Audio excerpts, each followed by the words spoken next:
I want to make this video about some of the stuff I've learned in starting my business. Give a little bit of a background, kind of my business story thus far. About a year ago, I got sick of working for someone else. I'd been sick of working for someone else for a long time, but I decided to take the jump and get licensed. I was an HVAC service technician. I'd been a service tech for several years at that point. I got sick of dealing with what we'll just call not great employers. I formed my LLC last February. I applied for my license. My license got issued in early June. Essentially, I've been in business for about 7 months. And let's just say it's been a bit of a wild ride. There's a lot of things I've learned in this time, an insane amount of things I've learned in this time. I've got a few big ones that I want to share with you. And one of the biggest reasons that I actually want to make this video is because I just think there's a general lack of information out there about starting not only an HVAC business, but really any business. There's just not a lot of good info. I dealt with some issues early on as a result of that. The first thing that I would have done differently very early on is I would have done some schooling. I wouldn't have gone back to college to start an HVAC company, but they have very simple courses for becoming a contractor. And I was already paying for the studying material to pass my licensing test. I think it was an extra $300 to get the schooling portion. I made some early mistakes that are now going to cost me a lot of money. A big example of that is I formed an LLC. So in California, the best business structure to have as a contractor, which is what I am, is a corporation, which they teach you in school. This one mistake I made has already cost me an extra $1,000, and in my first 2 years in business is probably going to cost me, I tallied it up one time, $3,000 to $4,000. Not a small deal. It's not an insignificant amount of money. $3,000 or $4,000 that I could have given to my employees, I could have paid myself. The second thing that I'm going to say is don't believe everything you see on the internet. This applies to this video. This applies to really anything. So when you are a business owner, there are so many services available to you. This doesn't apply to everything, but it applies to many things, okay? I did a lot of research on platforms like YouTube when I was in the early stages of starting my business.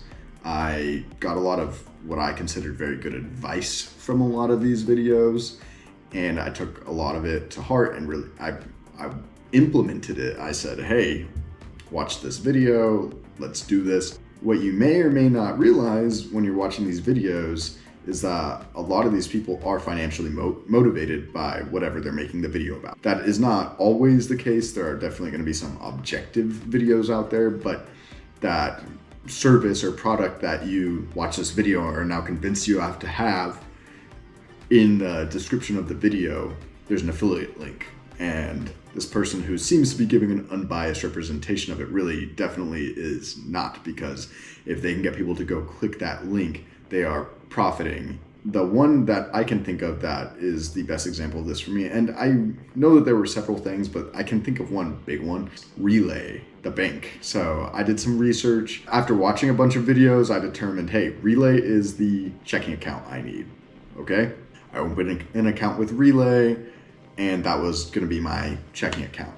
Now, what they don't tell you in these videos, and I will say I'm not trying to bash on Relay, but it was not a good checking account for me. The reason for that is if you take a paper check on Relay, they do not release funds until the funds clear. If I have a job that starts on Monday, say I collect payment on Friday, it's gonna be 2 Fridays after that. That's not 10 days, that's 10 business days. That's 14 days approximately. And that's in addition to, I started the job on Monday and now it's Friday. So I had a huge cash flow issue early in my business because I opened a Relay checking account. Long story short, don't believe everything you see on the internet. So the next thing that I will say I learned is the exact opposite of the last one. You need to meet people in the same or similar industry as you and get all the advice you can from them.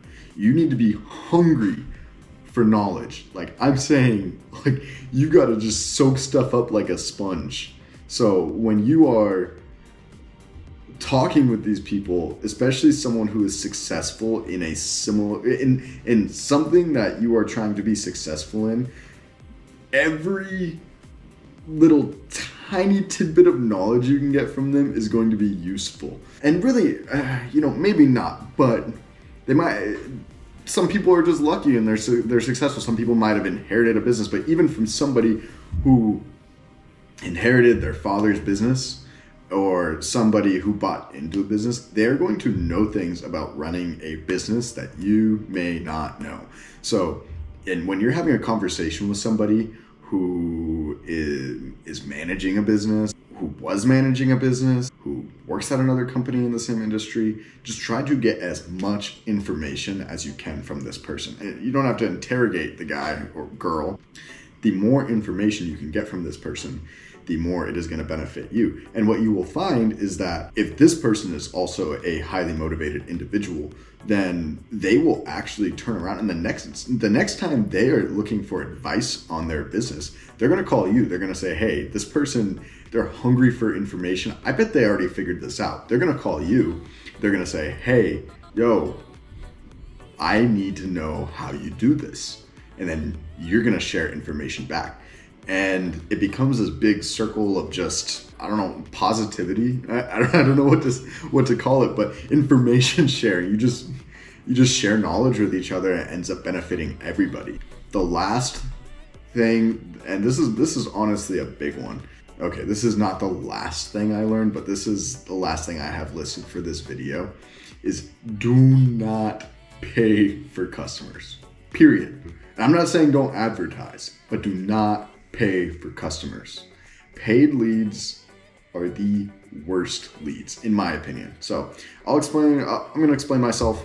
The lead generation services I've tried are Thumbtack, Home Guide, and paid Yelp leads.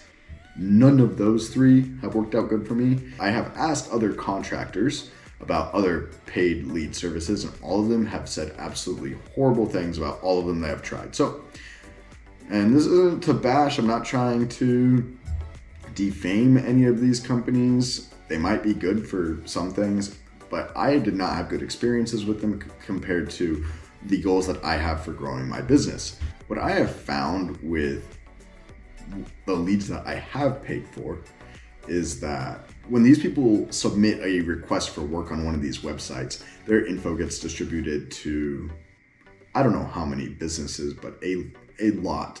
I have no issue quoting against other contractors, and I actually recommend anytime I am recommending a large amount of work be done or a system replacement, and if it's going to be a significant dollar amount, I encourage my customers to get a second opinion on it. I encourage them to get another quote. But what happens with these bigger company paid leads, they'll have so much information in front of them when they don't even know what they want, that all they start to see is the bottom line. I am very pro advertising. I prefer forms of advertising that just put you in front of more people and still allow them to select you, not advertising where you are purchasing the customer. It leads to the wrong kind of customer and it doesn't fit the business model. I'm trying to build a company where we do extremely high quality work, and we are far from the most expensive company in my area, but we're doing very, very high quality work for the price. And so that is the kind of customer I'm trying to attract. And these lead generation services do not, these lead generation services do not facilitate finding that type of customer. So those are 4 things I learned in my first 7 months starting my business. I learned a lot more than this. If you have any questions about what it's been like, or any advice about starting your business, whether it be an HVAC, another contracting company, or really any business in general. So I wouldn't say I'm going to be able to give you good legal advice on how to start your business, but if you are wondering about certain services, what's necessary, you can definitely leave a comment. I'll respond to all of them. So yeah.